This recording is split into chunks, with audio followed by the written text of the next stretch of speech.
নমস্কার। Jingle bell, jingle bell, jingle all the way এসব চলছে। আর প্লাম কেক খাওয়া হচ্ছে। আজকে দিনটা বড়, আজকে যিশু দিবস, 25 ডিসেম্বর। ঠান্ডাও জাঁকিয়ে পড়েছে কলকাতায়। তো আজকে হঠাৎ করে মনে হলো, একটা জিনিস জানতে পারলাম আজকে। জানার জন্য মনে হলো যে একটা ভিডিও পোস্ট করা দরকার আছে। প্রথমে বলিনি এটা খুব কন্ট্রোভার্সিয়াল ভিডিও, সেই জন্য আমি কোনো মন্তব্য করব না। শুধু আপনাদের উপরে ছেড়ে দিয়ে চলে যাব। ব্যাপারটা হচ্ছে এরকম যে আমি 25শে ডিসেম্বর হিসাবে সোশ্যাল মিডিয়ায় বিভিন্ন লোককে উইশ করলাম। সবাই করে। এম মানে যে সমস্ত ইম্পর্টেন্ট দিনগুলো থাকে সেই দিনগুলোতে হোয়াটসঅ্যাপ, ইনস্টা এই সমস্ত জায়গায় সবাই সবাইকে উইশ করতে থাকে। মেরি ক্রিসমাস বলে আজকে সবাই করছে। আমিও করলাম। তো হঠাৎ করে একজন আমাকে উইশ করলো, মানে রিপ্লাই করলো। সে লিখলো যে, "শুভ তুলসী পূজন দিবস।" তো আমি এটা বুঝতে পারলাম না ব্যাপারটা কী। আমার জ্ঞান খুবই সীমিত ছিল। আমি জানি না, মানে জানতাম না আর কি ব্যাপারটা। তো তারপরে যখন শুনলাম তখন আমি ইন্টারনেটে সার্চ করলাম। আর সার্চ করার পর একটা ইন্টারেস্টিং ব্যাপার বেরিয়ে এলো। সেটা হচ্ছে এরকম যে 25শে ডিসেম্বর নাকি তুলসী পূজন দিবস। মানে বেসিক্যালি তুলসী গাছের গুণাগুণ এবং তার যে একটা মানে কি বলবো, একটা আধ্যাত্মিক এবং অতিজাগতিক একটা প্রভাব আছে।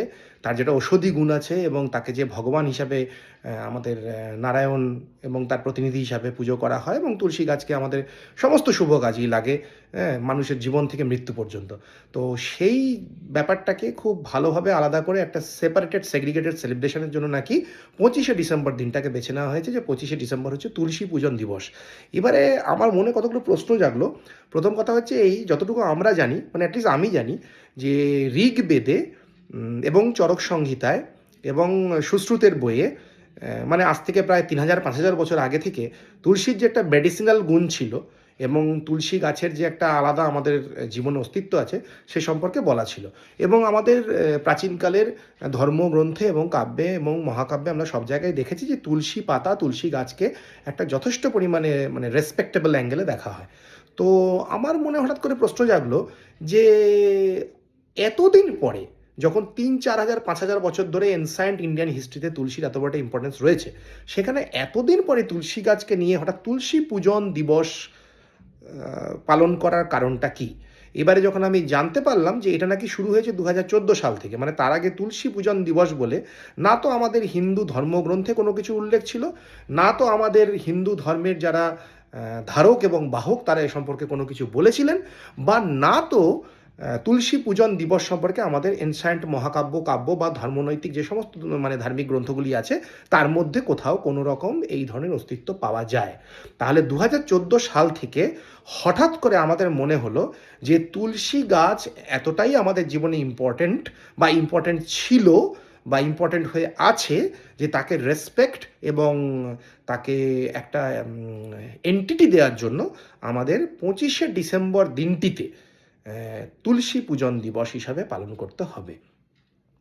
আর 2014 সালে এই তুলসী পূজন দিবসের প্রথাটি প্রথমকে চালু করেছিল, ইন্টারনেট বলছে বিতর্কিতভাবে, আসারামজি বাপু মহারাজ। এবার এই আসারামজি বাপুকে সেটা বলা নিশ্চয়ই অপেক্ষা রাখে না, আপনারা সকলেই জানেন। তো তিনিই নাকি প্রথম তার এই আশ্রমে তুলসী পূজন দিবসের সূচনা করেছিলেন।